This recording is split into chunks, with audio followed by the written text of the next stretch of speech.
ساوتان لێبێت من کۆڤان عەزەتم لە دیبەیتێکی تایبەت لە نێو قەڵای هەولێرەوە لەگەڵتان دەبم. ئەمڕۆ 2 ساڵ بەسەر کابینەی نوێمی حکوومەت هەرێمی کوردستان تێپەڕ دەبێت. بابزانین کابینەی نوێمی حکوومەت هەرێمی کوردستان لە ماوەی 2 ساڵدا چی بۆ هاوڵاتیانی هەرێمی کوردستان کردووە، بە تایبەت لە کەرتی کارەبا، لە کەرتی گواستنەوە و گەیاندن، لە کەرتی ئاوادانکردنەوە و نیشتەجێکردندا.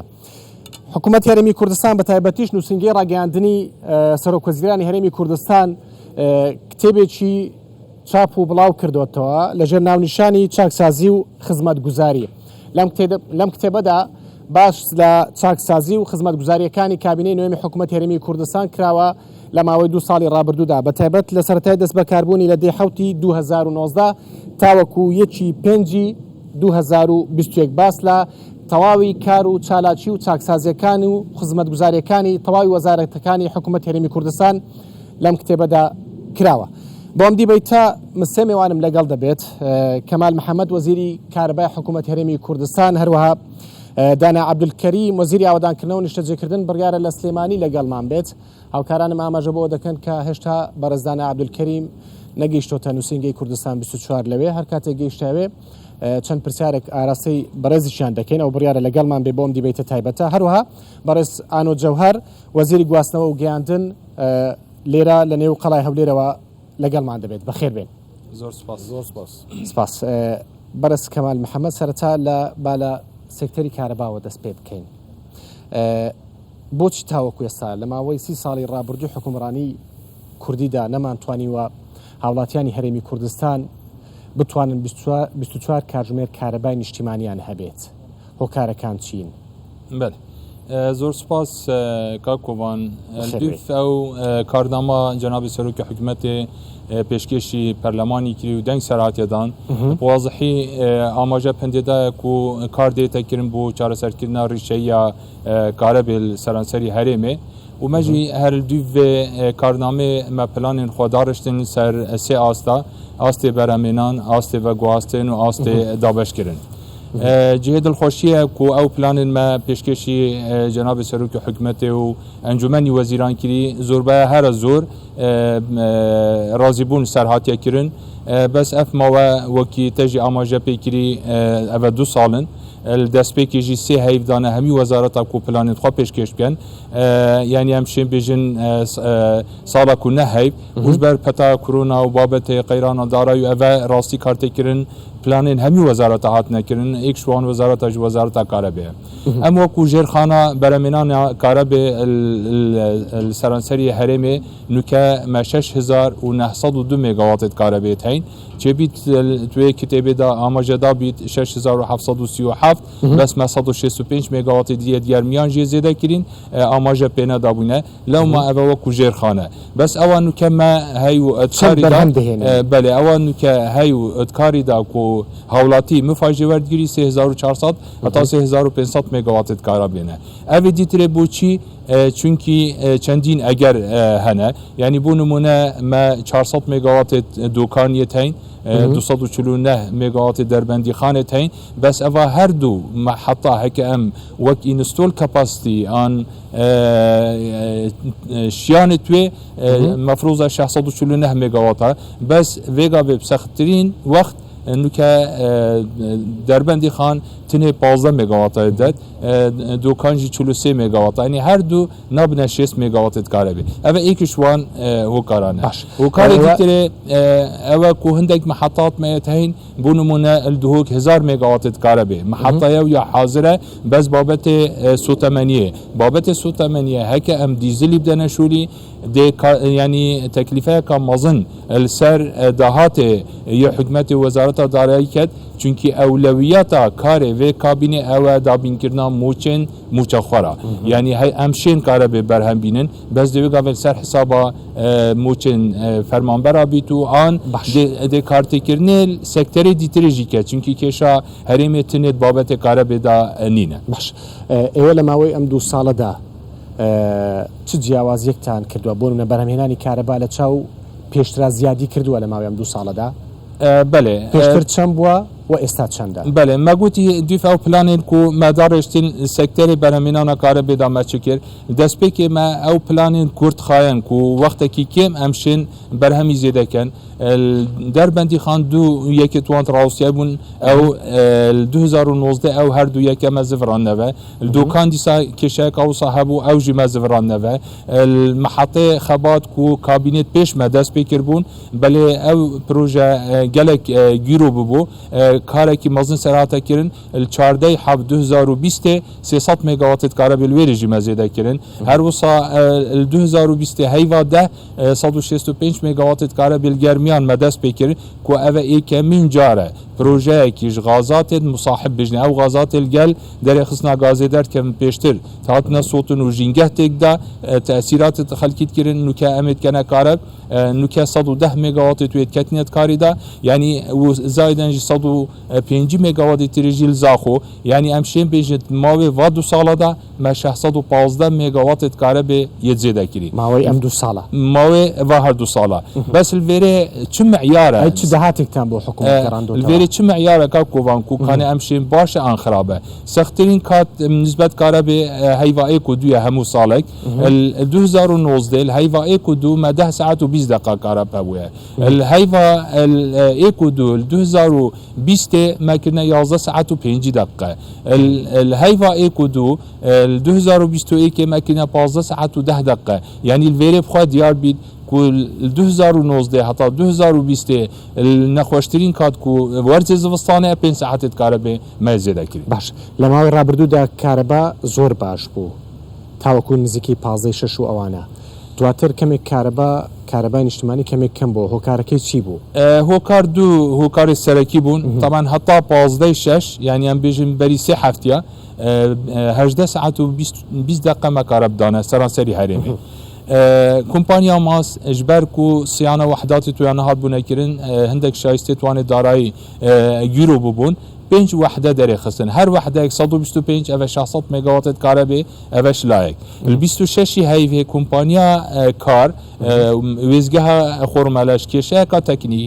تكنيكي اوانجي 400 مگا دركتن بس ما سه روجادا وان يتخوز فراندنه الفيري يعني هر دو كدن نافيك ده 1000 ميجاوات كهرباء كيم بون بل بسوباسانا وكل ال 26 هيفي الجل جناب سروك حكومته مع اف گرفتا با كيشا كومبانيا ماس 40 مليون دولار بهاتنا تخصيص كرين سر رايكو اف قيرانه سر رايكو كيشن دارايجي 40 مليون دولار بهاتنا تخصيص كرين كو ام هيفانا ابداني دا اف كومبانيا وحدات تخوب زفرين كهرباء جراوتو 26 هيفي هاتانو كد وحده زفراندين يعني 200 ميجاوات وأميدن حتى 15 هيفي وحده قادي تريجي وضع كهرباء حتى حد كي جاره قادي تري ام برف 16 ساعات جاشتيني بل هيك اف وحدات دي بزفر نفا جاره قادي تري وضع ما برف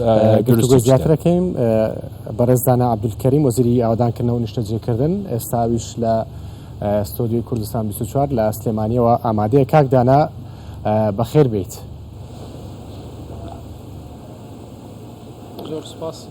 زۆر سپاس بۆ بەڕێستان. کاک دانا ئەو کتێبەی کە لەلایەن نووسنگی ڕاگەاندنی ئەنجومەنی وەزیرانی هەرێمی کوردستانەوە بڵاو کراوەتەوە و چاپ کراوە لە لاپەڕە 91 باس لە بەتایبەت وەزارەتی ئاوەدانکردنەوە و نیشتەجێکردن دەکات لە ماوەی ئەم 2 ساڵی ڕابردوودا کە چی کراوە وەزارەتەکەی ئێوە چی کردووە لە ماوەی تەمەنی کابینەی نوێم ئێوە چەند پرۆژەی ڕێگاوبانتان ئەنجام داوە جێبەجێ کردووە و چەندیش کاری تیادا دەکرێت و پلانتان بۆ داهاتوو چییە لێرە باس لە 48 پرۆژە کراوە.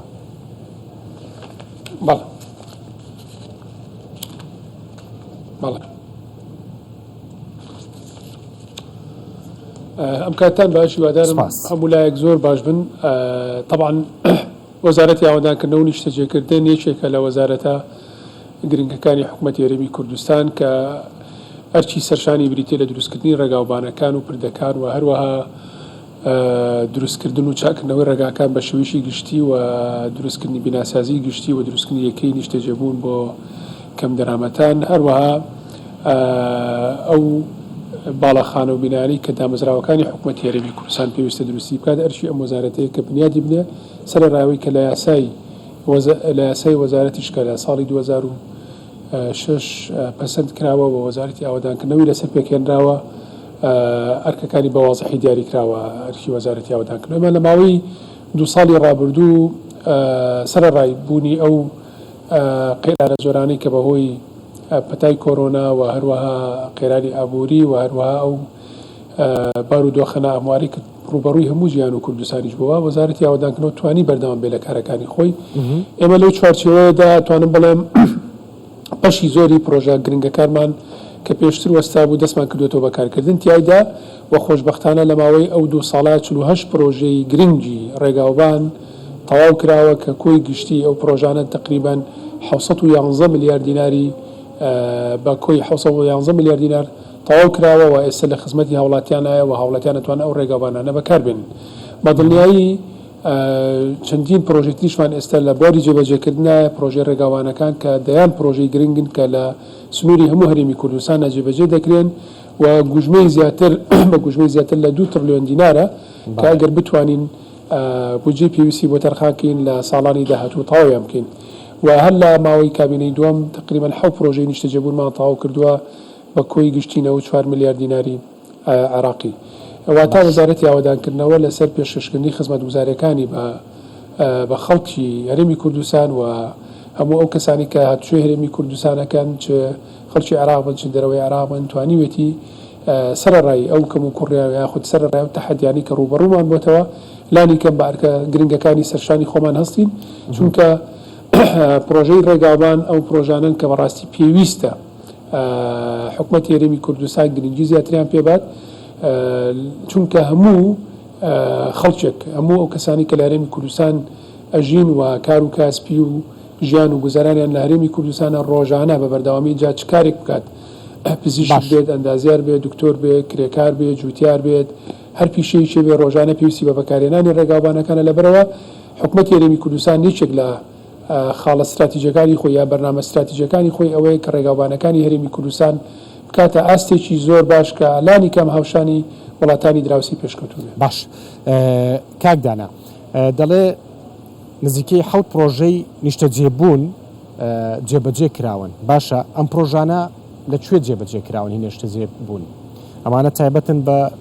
ژیانی خەڵکەوە لە چ شوێنێکن چۆنە و بە چ شێوەیەکە؟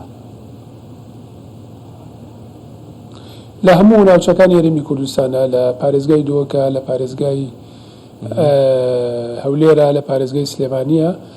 ئەم 7 پرۆژەیە تاوکراوە لە ماوەی 2 ساڵی ڕابردووانی لە هەموو پارێزگەکانی هەرێمی کوردستان ئەم پرۆژانە تاوکراون. ئێمە خۆمان بەڕاستی کە کابینەی نوێم دەست بەکار بوو 9000 نیشتەجێبوون کە لەژێر جێبەجێکردان بوون بەداخەوەی قەرانی دارایی وەستا بوون نەتوانرابوو کارتیایدا بەردەوام بێ. ئێستش بەهۆی کاریگەریەکانی قێرانی دارایی نەمانتوانی لە هەموو ئەو باڵەخانانەی کە تەرخان کراون بۆ یاخود ئەوەیەکی نیشتەجێبوونانی کە تەرخان کراون بۆ کەم دەرامەتان توانین لە هەمیانە دەست بەکار بێنن بەڵام خۆشبەختانە توانیمان 7 پرۆژەیان تەواو بکەین کە بە گوژمەی 4 ملیار دیناری عێراقی بووە ئێستا خەڵک چۆتە پارێزگەکانی هەرێمی کوردستان بووە. کاکدانا خەڵک چۆتە نێو ئەو پرۆژانە ژیانی ڕۆژانیان لە نێودا دەگوزارێنن؟ هەندێکیان بەڵێ هەندێکیان هاوڵاتیان چوونە بەڵێ هەندێکیان هاوڵاتیان چوونەتە نایم بۆ نمونە یەکەکانی نیشتەجێبوون لە قەڵاتزێ ئەوانە دابەشکراون و هاوڵاتیانی چوونەتە ناوی ئەوانی تریش لە داهاتوودا لە ڕێگەی ئەو لیژنانەی کە دروست دەکرێت لەلایەن یەکە کارجێڕەکانەوە بە تاکید دابەشکرێت بەسەر هاوڵاتیان. باش بابەتێک کە پرۆسەی دامەزراندنی هێڵی شەمەندەفەر لەم کتێبەدا باس کراوە دەڵێ قۆناغی یەکەم کاری لەسەر کراوە کار لەسەر قۆناغی دوم دەکرێت بەخۆی چەند قۆناغێکە نزیکەی 6 قۆناغا ئەمە چۆنە کەی دەست بە کارکردن دەکرێتن ئەم هێڵی شەمەندەفەرەکەی لە هەرێمی کوردستان دەبینرێت بەگشتی؟ بەڵێ بەدڵنیایی یەکێک لە کەسەرشەکانمان لە وەزارەتی ئاوەدانکردنەوە بریتە لە دروستکردنی هێڵی شەمەندەفەری کوردستان و ئەمە لە یاسای وەزارەت بۆ بە هەرێک بە سەرشانی ئێمەوە ئێمە بەداخەوە گەر ساڵی پار بەهۆی پەتای کۆرۆنا کە زۆربەی زۆری پەیوەندی نێو دەوڵەتەکان و کارەکان سستی تێکەوە نەتوانرا هەندێک بەرەو پێشچوون هەبێ بەڵام خۆشبەختانە ئێمە لە قۆناغی یەکەم کە بریتە لە ئامادەکردنی ڤیزیبڵەتی ستەدی پرۆژەکە تقریبا تەواو بووین کە بانگهێشتی و کۆمپانیانەی کردبوومان کە 3 کۆمپانیا بوون خۆشبەختانە دوانیان لە ڕۆژی هەشتی مانگ هەشتی حەوت پرۆپۆزەڵەکانیان پێشکەشی وەزارەت کردوێتەوە و ئێمە لە ئایندەیشی نزیکات دوای شیکردنەوەی پرۆپۆزەڵی ئەو کۆمپانیایانە کە پێشکەشی وەزارەتیان کردووە لە ماوەیەکی نزیکدا ئەگرێ بەس دەگەڵێکی لەو دوو کۆمپانیایەکین کە پرۆپۆزەڵەکانیان پێشکەش کردووە بۆ ئامادەکردنی ڤیزیبڵیتی ستەدی پرۆژەکە. طبعا ئەمە قۆناغی یەکەمە ڤیزیبڵیتی ستەدی پرۆژەکە بۆچی گرنگە؟ چونکە ڕێگەچارەی با بڵێن نەخشە ڕێگای داهاتوومان بۆ دیاریەکات چۆن بتوانین بە چ شێوازێک و لەسەر چ کوالیتێک ئێمە پێویستە هێڵی شەمەندەفەری کوردستان دابمەزرێنین و چۆن گفتوگۆ لەگەڵ ئەو کۆمپانیانە بکەین کە داهاتوو دیزایانی پرۆژەکەمان بۆکەن هەروەها ئەو کۆمپانیانەشی کە ئامادەن بێن و بەرهێنان لە پرۆژەی هێڵی ئاسنینی هەرێمی کوردستانە بکەن واتە لەگەڵ تەواوبوونی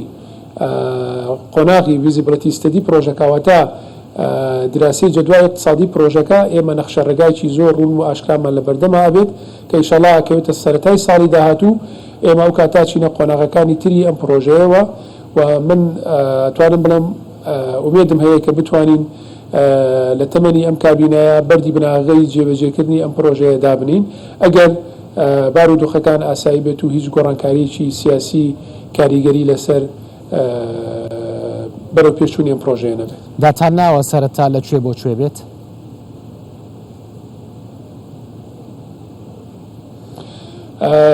طبعا ئێمە دراسیی سەرەتاییمان هەیە با بڵین ماستەر پلانێکی سەرەتاییمان هەیە بۆ ڕێگای ئاسنینی هەرێمی کوردستان کە لە ساڵی 2012 ئەنجام درراوە هەموو هەرێمی کوردستان ئەگرێتەوە لە سنووری زاخۆ لەگەڵ تورکیا تا ئەگەینەوە پەروێزخان لەگەڵ ئێرانە هەموو پارێزگاکانی هەر بە هەموو پارێزگاکانی هەرێمی کوردستانە ئەڕوات هێری سەرەکی لە توانین بڵێن لە نزیک برایم خەلیل دەست پێکات تا ئاچینەوە پەروێزخان و داماناوە هەردوو قۆناغەکە لەسەر سنوورە بە دوو ئاڕاستە بەرەو ناوەڕاستی پایتەخت دەست پێ بکاتەوە ئەگەر توانیمان ئینشەڵڵا بگەینەوە قۆناغەواتە لە یەک کاتا لە هەموو ناوچەکانی هەرێمی کوردستان دەسەکرێت بە جێبەجێکردنی پرۆژەکە بەڵام وەکو باسم کرد سەرەتایمە پێویستمان بە نەخشە ڕێگایەکەیە کە چۆن دەستکەین بە شێوەیەکی زانستی دەستکەین بە جێبەجێکردنی ئەم پرۆژەیە ئەوەش کاتێک ئەم نەخشە ڕێگامان لە بەردەسابێت کە بتوانین ڤیزیبڵیتی ستەدی پرۆژەکە ئامادە بکەین. باشە کاکدانا لەم کتێبەدا باسەوە کراوە کە چاوشانەوە بۆ دۆسیەی 300 ئەوەش وەکو باسم کرد لە هەشتی مانگ پرۆپۆزەڵەکان وەرگیراوەتەوە. باشە کاکدانا لەم کتێبەدا باسەوە کراوە کە چاوشانەوە بۆ دۆسی 343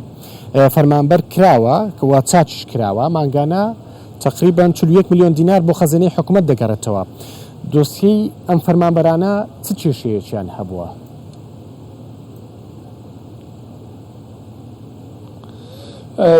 کێشەی جیاجیان هەبووە هەندێکیان وەکو پێویست بڕوانامەی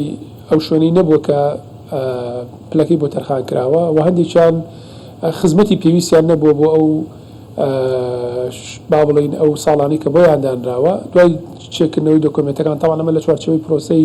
چاکسازی ئەنجام درراوە دوای چێکردنەوەی دۆسیی هەر فەرمانبەرێک دەرکەوتووە کە هەندێکیان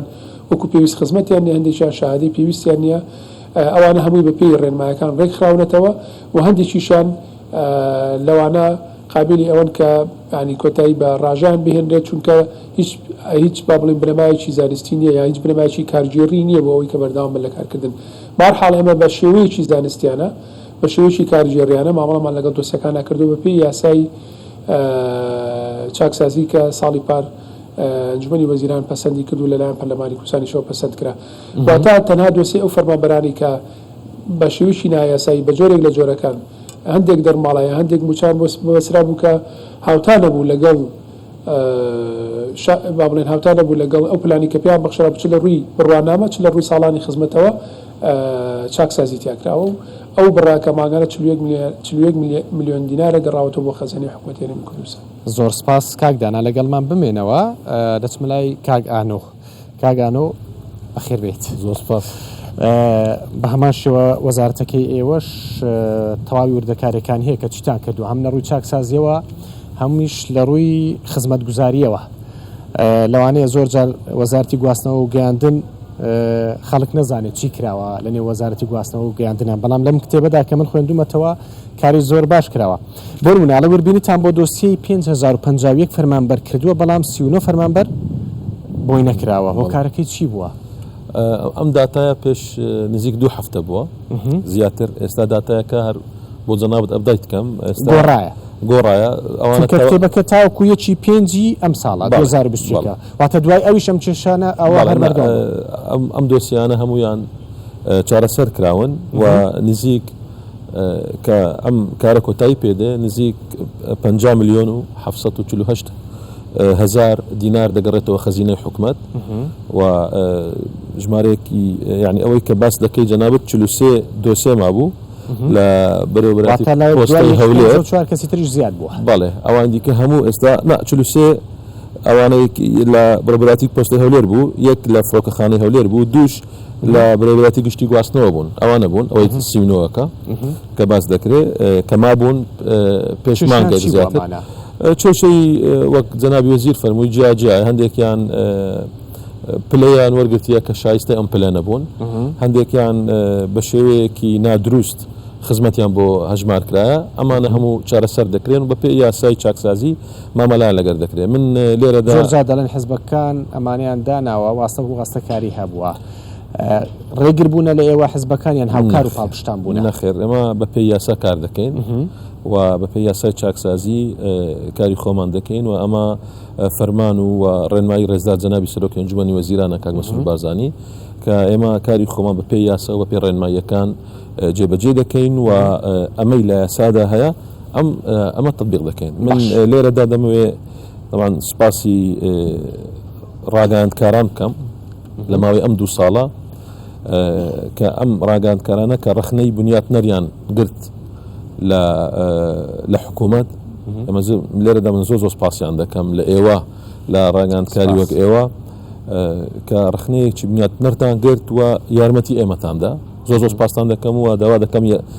هەروەها بەردەوام بن و هەروە زۆر سپاسی ئەو کەسانە دەکەم ئەم ڕاگەاندکارانە دەکەم کە بە شێوەیەکی تێکدەر ڕەخنیان لە ئێمە گرت و زۆر جارش جوونیان بە ئێمەدا و بوختانیشان بە ئێمە کرد زۆر سپاسیان دەکەم لە برەوایان لێ کرد لە خەڵک بزانن ڕاگەاندکاری بنیاتنەر چێرە ڕاگەاندکاری چاواشەکەر چێە من سپاسی هەردووکتان دەکەم و هیوادارمان گۆ بەردەوام بن لەوان دیکەش داوان لێ دەکەم کە چاوێک بە خۆیان بخشێنن و یارمەتی ئێمە بدەن تاکو بتوانین زیاترین خزمەت بە هاوڵاتیانی سەربەرزی کوردستان پێشکەش بکەین. کاگانۆ لە ماوەی تاوەکو یەکی پێنجی 2021 11 کۆمپانیاتان داوەتە دادگاکان بەڵێ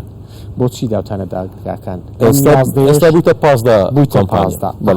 ئەوەی کە باز دەکرێت تاوەکو یەکی 5 دەیان چوونەتە بەردەم دادگا بەڵامێکێکیان نەچووە هۆکارەکەی چی بووە بەڵێ ئێمە تەواان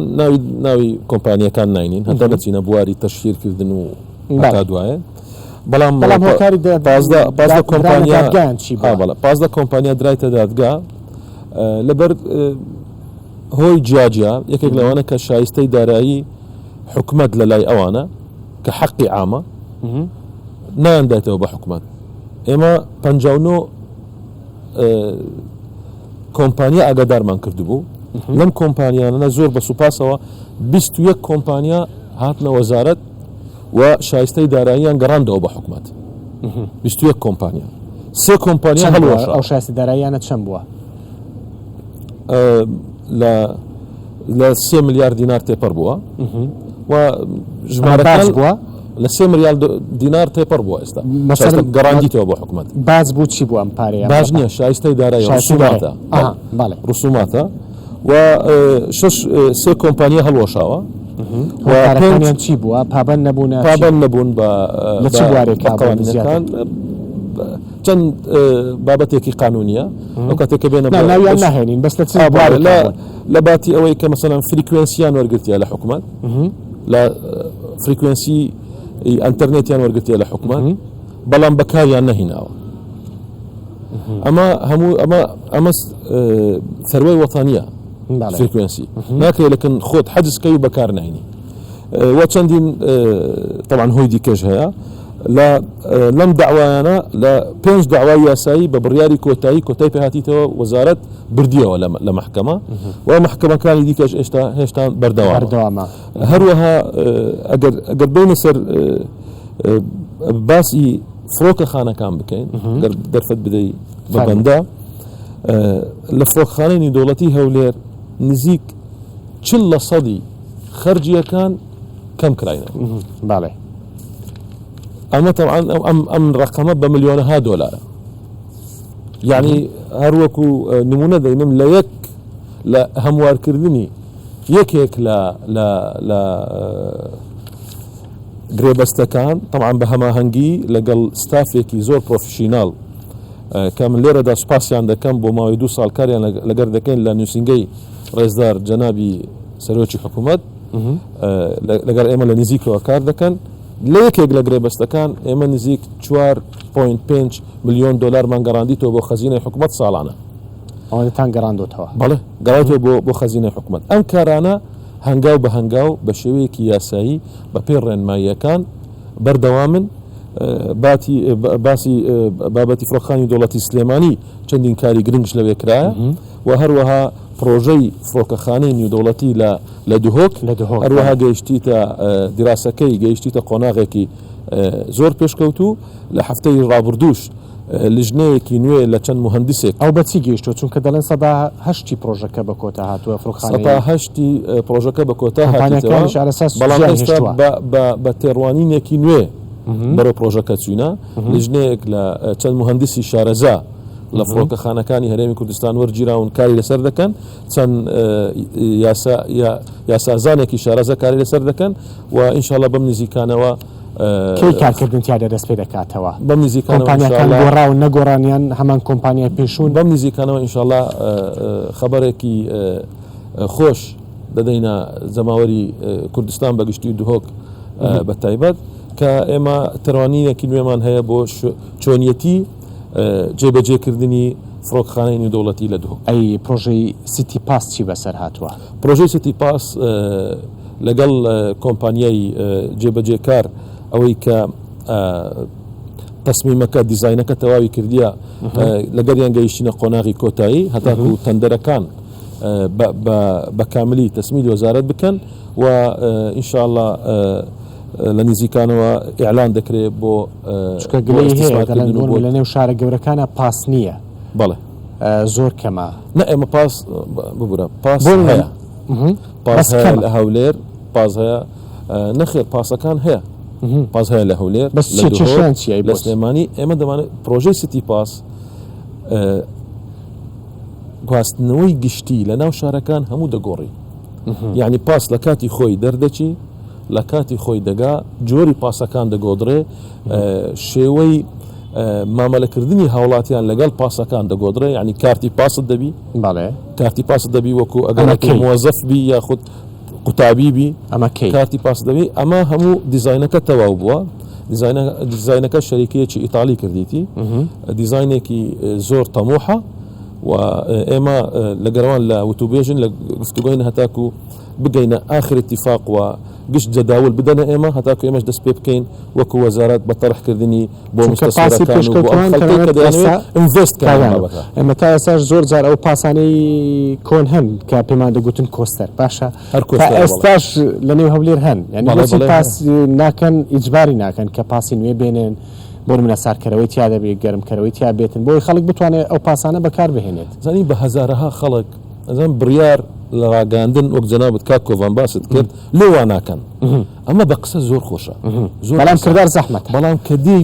ئەتوو کە باسی پاسەکان دەکەی ئەمە باسی بەدەیان هەزار عائیلە دەکەی خێزان دەکەی کە ژیانیان لەسەر ئەو پاسەیە یعنی هەر پاسێک مشینە 4-5 عائیلە دەژیانی کە ئەتوو بڕیارێک برێ هەموو پاسەکان بگۆڕن ئەدی ئەم خەڵکە چۆن بژی ئێمە کە هەر وەزیرێک بەندە برای بەڕێزەکەم لە سلێمانی کە بیر دەکەین یەکەمین جار بیر دەکەین بە مەسلەحە یاخود ئینترستی هاوڵاتیان بەرژەوەندی هاوڵاتیان ئەم هاوڵاتیانە چۆن ئێمە بتوانین فرسەی عەمەلیان بۆ دروستکەین چۆن بتوانین ژیانیان باشتر بکەین ئەمەش دەبی هەنگاو بە هەنگاو بکرێ ئەم پرۆژەیەکی زۆر تەموحە سیتی پاس کاری لەسەر دەکەین بەڵام دەبی لە هەمان کاتدا ئێمە بە هیچ شێوەیەک تەأسیر نەکەین لەسەر ژیانی ئەم سایقانە ئەم شۆفێرانە و ئەم خەڵکانەی کە سوودمەندن لە پاسەکان لە هەولێر و لە سلێمانی و لە هەڵەبجە و لە سەرتاسەری کوردستان باشە باسی پۆست کۆدیش دەکەین پۆست لە هەرێمی کوردستان یاخود پۆستە بەگشتی بەس دەچمەوە لای دکتۆر کەمال دکتۆر 184 کارەبای هەرێمی کوردستان لەلایەن کەسی تایبەتەوەیە 116 لەلایەن حکوومەتەوەی بۆچی بۆچی کەرتی تایبەت بتوانێت بۆ منە 1970 کارەبا دابین بکات ئێوە 16 حکوومەت ناتوانێت ئەمە بکات بله کاکۆوان کارتی تایبەت دنیای هەمیە یاسەرماندیک و باشترین خزمەت شێت پێشکەشی هاوڵاتی بکات کارتی تایبەت گەلە جار خوێنما و تعلیماتێتمە وەکو حکومەت بیتە سەبەب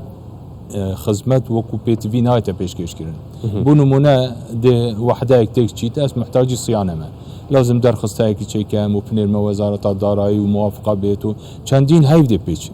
بەڵام هەکە تو بێت کارتی تایبەت ئەو یەکسەر چێبیت ئەو احتیاط و ئەو شتێ خۆی دانایژ لەومە کارتی تایبەت هەکە ئەم مقارنە بکەن گەل کارتێ گشتی گەلک و گەلک پترت مەسلحەتە هاوڵاتیدایە یعنی بۆ نمونەکە بەسیط بێگاوێ مە 329 دووەک هەولێر سلێمانیەتە ئەvە 5-6 ساڵە هەر کار ناکە چونکی بس هەر محەتایەکیش وە ئەمانە حکوومەتن یەت حکومەتن بەێ یەت حکومەتێنە ناکەن بریارانە هەشەش یا ئومە متحدە هینگێت گوتی گاز بەرامبەری خوراک و ئەvە هات بوونە چێکردن ئەوە محەتات چەندین ستافێ تێدا طاقات توانێت تەولیدی گەلت کێمن ینی 29 مگاوات بخوا ناوی 29 طبعا 29 نادەرەخی 25 مگاواتەکە دەرتەخین لەوما کارتێ تایبەت نە چ کێشەل گەل کارتی تایبەت هەیە نەچ مەترسی هەیە و هەمی گاواژی پتر شێت خزمەتی پێشکەشی هاوڵاتیمە باش کە مەسەرە باڵەتەش کە ئێوە بەنیازن وەزارەتی کارەبا بستە سەر کارتی تایبەت بەڵام کارەبا نەک بۆ هەرێمی کوردستان ئێوە کارەبا دەدەن بۆ شارەکانی ناوەڕاست و خواروی عراقیش بۆچی کارەبای 24 کاتژمێری بۆ ئێرە تەواو ناکەن بۆچی کارەبا دەدەن باوان بۆ کارەکان چی کاکۆوان ئە پرسیارە سوپاسیاتت کەم کوتابەکو چونکە ئەvە پرسیارە خەڵکێکیە طبعا ئەف گیرە بەستە دوو کۆمپانیا کار و قەیوان یلگەل حکومەتە خوارێ کردین بەغدا کردین 2020 هەیڤا نە ما چەندین محەتات مەیەتهین ڕاوستیاینە يعني بو نمونەیەکی بۆ تەبێژم ئەvە دوهۆک 8 وحدەت ڕاوستیاینە نکات دو وحدە یەشولکەن بۆ خوارێ ئەو بەغدا پارێ مستەسمری ژێ دەتێ و دابینکردنا سوتەمەنیێژی یە بۆ دکات الڤێرە قازانجامە چێ وەکو حکومەت بۆچی ینی ئەم چونکی مە ئەو سوتەمەنیا پێتڤی ئەم نەشم دەنەشولی ئەvە یەک تاوان سوتەمەنیتان بۆ دابین دەکەن سوتەمەنی و پارێ مستەسمری قازانجامە الڤێرە چییە جۆرە ئەو عقدێتبەرینی کە هاتنێکردن بێژی تێک ئۆرپەی ینی یام دەشولی یان پارێم بدەمن هەر وحدایەکیش بۆ ئەم دەنەشولی 2 ملیۆن دلار سەرمە وەکو تەکلیفە سەر حکومەتی ڕابید هەکەمە نەدا باشولی و مانە ینی نەدا بە خوارێژی ئەوە هەردوو کۆمپانیا لازمە پارێ مستەسمری داوە ینی خەڵکی خۆ دنیات کەم نە پارێڤا مێگاواتە شکیسی حکومەتە نە سوتەمەنیاوێ نە دەمژمێری توێ کارتێکردن هاوڵاتی باش کەی وەزارەتی کارەبا دەدرێتە کارتی تایبەت وەزارەتەکان دەکەن بله وەزارەتە کارەبێ نادەتە کارتی تایبەت تنێ مەگوتی بە سێ سەکتەری سەرەکیەتین بەرهەمێنان و گواستن دابەشکردن بەرهەمێنان 84 وگاوی کارتی تایبەتە خەڵکێکی کارە بدوێت ئەف کارتی تایبەتە ئەنگشتیە مهم کارە بێت یادی ترێ دابەشکردنا کارە بێ ئەم دێ بەرف ئەوێژی کارتی تایبەت چن و ئەم قویناغت باشی تقریبا ئەشێن بژمەتە بەرف دومایکیا چووی واستەوەقعاتکەمژیت هەیڤا حەفدا بریارە دومایک لێ بێتەدان چونکی ئەم وەکو وەزارەتە کارە بێت 4-5 ئەف ملەفە مایە تەحلیل کردی و مایشولوڤە کردی و مەهنارتی ئەنجومەنی بەس ئەف تشتێت تۆسا بریار لازمیە ئەنجومەنی بیت چونکی نە وەزارەتە کوتێنێ هەرێکی بریارێکی بدات فەرمانبەرانی چیان بەسەر دێت طبعا ئەف بۆچی ئەم دێ وەکەن جارێ بە ئەم پرسیارێ بکەن ئێک هەکە ئەم بێن 2020 44 سەدەی کارەبا ما بەرزە بیت vêrê çi bî boçî wezaret yanî ev yanî neşet kontrola vê biket 2014 heta nukel hemî wezareta ve du birayet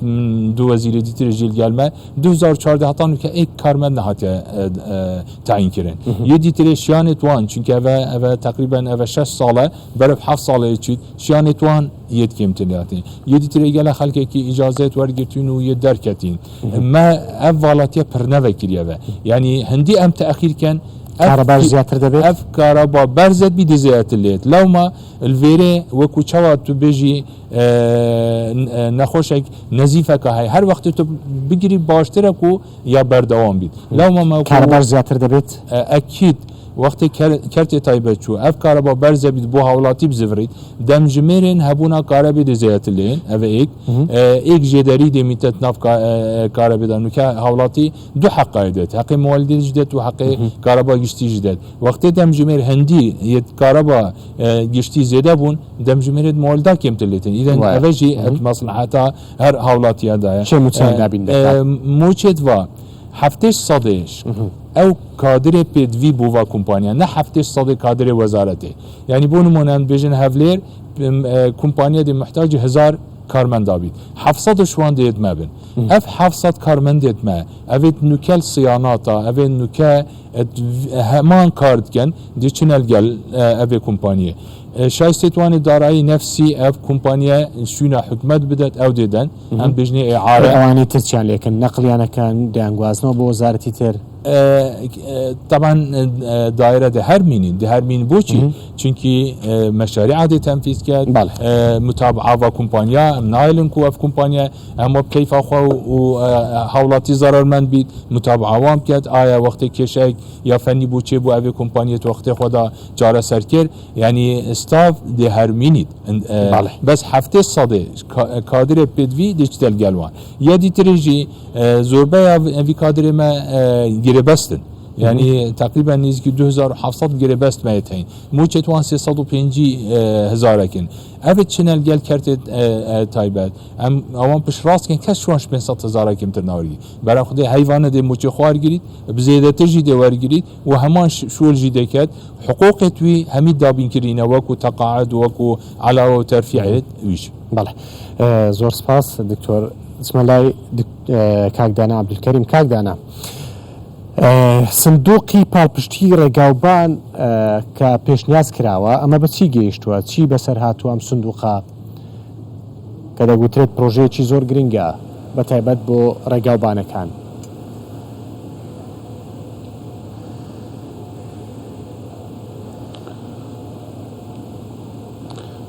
بەڵێ بەدڵنیایی سندوقی پاڵپشتی ڕێگاوبانەکانی شێکە لە ئامانجە گرنگەکاری ئێمە لە وەزارەتی ئاوادانکردنەوە نیشتەجێکردن چونکە بە سایی ئەم سندوقا گەدا مەزرا ئەتوانین ساڵانە چاکردنەوەشی زۆر باش بۆ ڕێگاوبانەکانمان بکەین کە ئێستاکە بەکاردەهێنرێنە هاوڵاتیانەوە و نەهێڵین هیچ کاتێک ڕێگاوبانەکان بە شێوەیەک خراپ بن کە هاوڵاتیان نەتوانین هاتووێ بەسەرا بکەن سەبەڕای دروستکردنی چەندین پرۆژەی نوێ لەسەر داهاتی ئەم سندوقە طبعا بەداخەوە ئەم سندوقا وایە ساڵانی زۆر پێشتر دروست بکرایە و بخرایەتە خزمەتی هاوڵاتیانی خەڵکی کوردستان چونکە ئێمە ئەم سندوقا تقریبا بە ڕێککەوتنی زیاد لە 4 وەزارەتە کە ڕێککەوتنمان لەسەر کردووە کە داهاتەکەی پێویستە بگەڕێتەوە بۆ وەزارەتی ئاوادانکردنەوە تقریبا بتوانین بە 175 زیاتری داهاتەکەی بگەڕێتەوە بۆ وەزارەتی ئاوادانکردنەوە کە بەکاری بێنین بۆ چاکردنەوەی ڕێگاوبانەکان و دروستکردنی ڕێگاوبانی تازە و پێشکەشکردنی خزمەتگوزاری بە هاوڵاتیان وەزارەتی ئاوادانکردنەوە لەگەڵ وەزارەتی ناوخۆ لەگەڵ وەزارەتی دارایی وەزارەتی سامانە سروشتەکان ئەم دوو وەزارەتی تر کە بە تایبەتی وەزارەتی ناوخۆ وەزارەتی سامانە سروشتەکان بڕێک لەو داهاتانی کە پێشتر بۆ ڕێگاوبانەکان وەرگیراون لە وەزارەتانە لە ڕێگە و سایی ئەم سندوق وەزارێکی دەگەڕێتەوە بۆ وەزارەتی ئاوادانکردنەوە خۆشبەختانە وەکو هەر 4 وەزارەتەکە وەکو باسم کرد وەزارەتی دارایی ناوخۆ و سامانە سروشتەکان و وەزارەتی ئاوادانکردنەوە ڕێککەوتوین و پەیڕەوەکەمان تەواو کردووە و ئاڕاستی ئەنجومەنی وەزیرانمان کردووە لە سەرۆکایەتی دیوان دراسە کراوە لەلایەن ژنێکی تایبەتەوە ئومێدەوارین لە ئایندێکی زۆر نزیکە ئەگەر لە کۆبوونەوەی داهاتووی ئەنجومەنی وەزیران نەبێ لە کۆبوونەوەی دوای جەژنی ئەنجومەنی وەزیران بەدڵنیایی پەیڕەوی ناوخۆی یا بە بڵین پەیڕەوی سندوقی پاڵپشتی ڕێگاوبانەکان لە ئەنجومەنی وەزیران پەسەند دەکرێت و ئەمەش بە دەستکەوتێکی گەورە بۆ وەزارەتی ئاوادانکردنەوە بۆ حکوومەتی هەرێمی کوردستان بە شێوەیەکی گشتی کە بتوانین ئێمە وەکو وەزارەتی ئاوادانکردنەوە بە ئەرشی خۆمان بەرامبەر بە هاوڵاتیانی کوردستان بە شێوەیەکی باشتر و خێراتتر و دروستتر هەڵبسین ئومێدەوارین نەگرێتە مانگێکی تر ئێمە توانی بێتمان پەیڕەوی سندوقی پاڵپشتی ڕێگاوبانەکان پەسەند بکەین و لە ئایندێکی نزیکە ئەم سندوقە بچێتە خزمەتی هاوڵاتیانی کوردستان. باش کاکدانە جیاواز لە پرۆژەکان باشە ئێوە تا چەند لە نێو ئەنجومەنی وەزیرانە هەموو لایەنەکان و هەموو وەزیرەکان بەشدارن لە بڕیارەکاندا ئایا کەس هەیە بۆ منە تاک لایەنە بڕیار بدا یان هەمووتان لە بڕیارەکانە بەشدارن و ئەو ململانەیە حزبی کە لە دەرەوە هەیە کاریگەری لەسەر ئەدا و کاری ئێوە کردووە لە نێو ئەنجومەنی وەزیرانە؟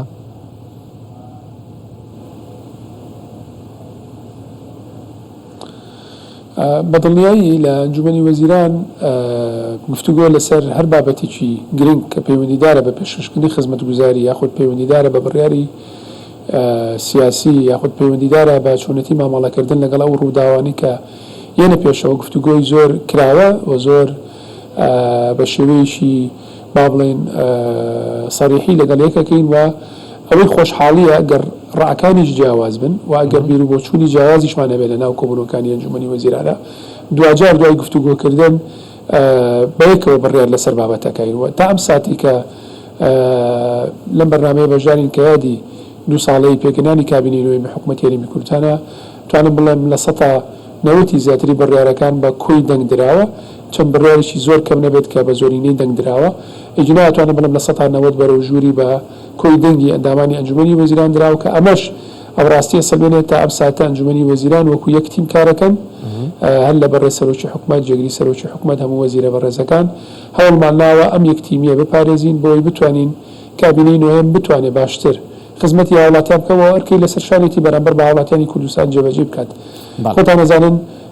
بەوەی ئەو ڕووداوانەی لە ساڵانی پێشووتر ڕوویاوە چ لە عێراق چ لە هەرێمی کوردستان لەوانەیە نەماتوانێت بێوەکو پێویست خزمەتی خەڵکی خۆمان بکەین بەڵام خۆشبەختانە تا ئەم ساتەش ئێمە لە کابینەی نوێیەم توانیمانە بە یەک ڕیزی و بە یەک تیمی بڕیارە گرنگەکان و بڕیارە دروستەکان بدەین. هیوادارم ئەو ماوەیەشی کە ماوە لە تەمەنی کابینەی نوێیەم تاوەکو بژاردننی داهاتوو بتوانین ئەم یەک تیمیە و ئەم یەک ڕیزێ بپارێزین بۆی بتوانین خزمەتی زیاتری هاوڵاتیانی کوردستان کە چکە دوجار هەسەنگاندن و وەرگرتنی ڕەزامەندی هاوڵاتیان سنگی مەحەکی سەرکەوتنی کابینەکەیە لە جێبەجێکردنی ئەرکەکانی. باش سپاس کاکدانە کاگانەوە کاتم زۆر نەماوە دیمە لای بەڕێستان وتم باس لە پۆست کۆ دەکەین یەکێک لە بابەتە هەرە گرنگەکان پۆستەیە کە هەبێت بەڵام لە کوردستان ئەمە بۆ منە خەڵک زۆر گرنگی پێ نادات چیتان کردووە بۆ ئەم بابەتە؟ پۆستێکێکە لە بربرە پشتی حکوومەت و هەروەها دەوڵەت لە هەموو وڵاتان لەسەر پۆستە ئێمەتوان پرۆژەی پۆست کۆد ڕاوەستا بوو بەڵام ئێستا هەنگاو بە هەنگاوکاری لەسەرکرایە گەیشتە 6%. بەڵام تێڕوانینی ئێمە لە وەزارەتدا ئەوەیە کە ئێمە بەرەو PPP بچین Public Private Partnership یاخود هاوبەشی کەرتی تایبەت و کەرتی گشتی پێکەوە لە دەربارەی ئەوەی کە بە مۆدێرنکردنی سیستمی پۆستە لە هەرێمی کوردستان ئەم کارە چەندین کۆبوونەوە کرایە لە کۆمپانیای نیودەوڵەتی و هەروەها لەسەر ئاستی بەرز عقد تەڕادەیەک لە مەسائلی تەکنیکی و هەروەها مەسائلی مالی و قانونی گەیشتیتە قۆناغاکانی پێشکەوتوو ڕاستە ئێستا عقدەکە چوویتە لای تیمێکی هەروەک بەزەنا پێم گوت ئێمە بە هاوبەشی ئیش دەکەین لەگەڵ تیمێکی پرۆفشیناڵی ئۆفیسی ڕێزدار جەنابی سەرۆکی ئەنجومەنی وەزیران ئەمان پێشکەشیوان کراوە ئەم عقدا ئێستا گەڕایتەوە جارێکی دیکەوان ملاحەزاتی خۆیان نووسیوە گەڕایتەوە وەزارەت ئێستا وەزارەت جارێکی دیکە لەگەڵ ئەم کۆمپانیایە بیانیە کە ئێستا هێشتان زووە ناوی بهێنرێ لە میدیا لەگەرەوان دانیشتنمان دەبیت و هەنگاو بە هەنگاو ئێمە ئەم پرۆژەیەکی گشتگیرە گشتگیرە هەموو کوردستان دەگریتەوە پۆستەی کوردستان بەرەو قۆناغێکی مۆدێرنتر حەدیثتر و بە ڕێخستنێکی سەردەمیانە پێشکەش بە هاوڵاتیان دەکەن. عقدەکە کە ڕاگەیاندرا درا تەندەر و وەرگیرە ئەم کاتە کارەکان دەست پێ دەکەن. باش ئەو ڕۆژە شۆفێرێکی تەکسی پێوتم باسی لە لەزگی دەکرد ئەو لەزگانی لێ دەرێت بۆ جیا بکرێنەوە ئەوەی لە نێو شار کار دەکاوە لە نێوان شار بۆ شار کارەکە ئەوست لە مامەلەیە ئەوەندە شوێنیان پێکردم لی بێزار بوو زانی پرۆژەی لۆگۆ و کارتی زانیاری بە نسبەت تەکسیەکان ئەمە پرۆژەیەکە کە دەستمان پێکردووە ئەمڕۆ گەیشتە قۆناغی پێشکەوتوو لە هەولێر زیاتر لە 15,000 فۆرم وەرگیرایە 9,500 زیاتر تەواو بووە. ئەم پرۆژەیە لە دوو هۆی سەرەکی هەیە، یەک بە پیشەکردنی کاری تەکسی شۆفێری تەکسی، دوو پاراستنی هاوڵاتیان و هەروەها شۆفێرانی تەکسی لە هەر کردووەکی نەخوازرا و کە چەندین جار ڕوویداوە. یعنی کە شۆفێرێکی تەکسی کارێکی خراپ دەکە ئەوە ناکە شۆفێری تەکسی ئینسانی خراپن، شۆفێری تەکسی ئینسانی بەڕێزن بە ڕزقێکی حەڵال دەدەنە مار و منداریان بەڵام ئەم کارە بیکەین بە پیشە. ئەم بەڕێزانە ئێستا پرۆسەکە بزە بدەوە هەیە، ئەم بەڕێزانە دەستنە بەڕێوەبەراتی گواستنەوە، لە بەڕێوەبەراتی گواستنەوە فۆرمی پڕ دەکەن، ختم دەکرێت، لەوێدا دەستنە مرور، لە مرورش لەوێ ئیجازەیان ئەوانە هەموو جارێکی دیکە تەماشا دەکەن، دانێرنە ئاسایش لۆ دانێرنە ئاسایش باگراوند چێکیان بۆ دەکرێت، دەزان ئەم کەسە لە ڕووی ئەمنیەوە شایستەیە ئیشی کاری تەکسی بکاتن کە لەوێ تەواو دەبی دەستە بەڵگەی تاوان یاخود ئەدلەی جنایی لە ئەدلەی جنایی پێدرن پەنجەمۆر کە دەشتەوێ ئەوە دیار دەکە ئایا ئەم کەسە پێشتر خوانەکە هیچ جەریمەیەکی مخلە بالشەرەف کردیتی، ئایا دزی کردیە پێشتر، ئایا تەحڕوشی بە کەسێکی کردیە پێشتر، لەوێ دەگەڕێتەوە بۆ گواستنەوە، لە گواستنەوە جارێکی دیکە کۆدێکی دەدرێتێ، ئەم کۆدەش دەچی لەزگەی لێ دەدا. ئەم هەموو کارە کە دەکرێت لە هەر شوێنە کە دەیکاتن لە پێنەوە پاراستنی هاوڵاتیانە، پاراستنی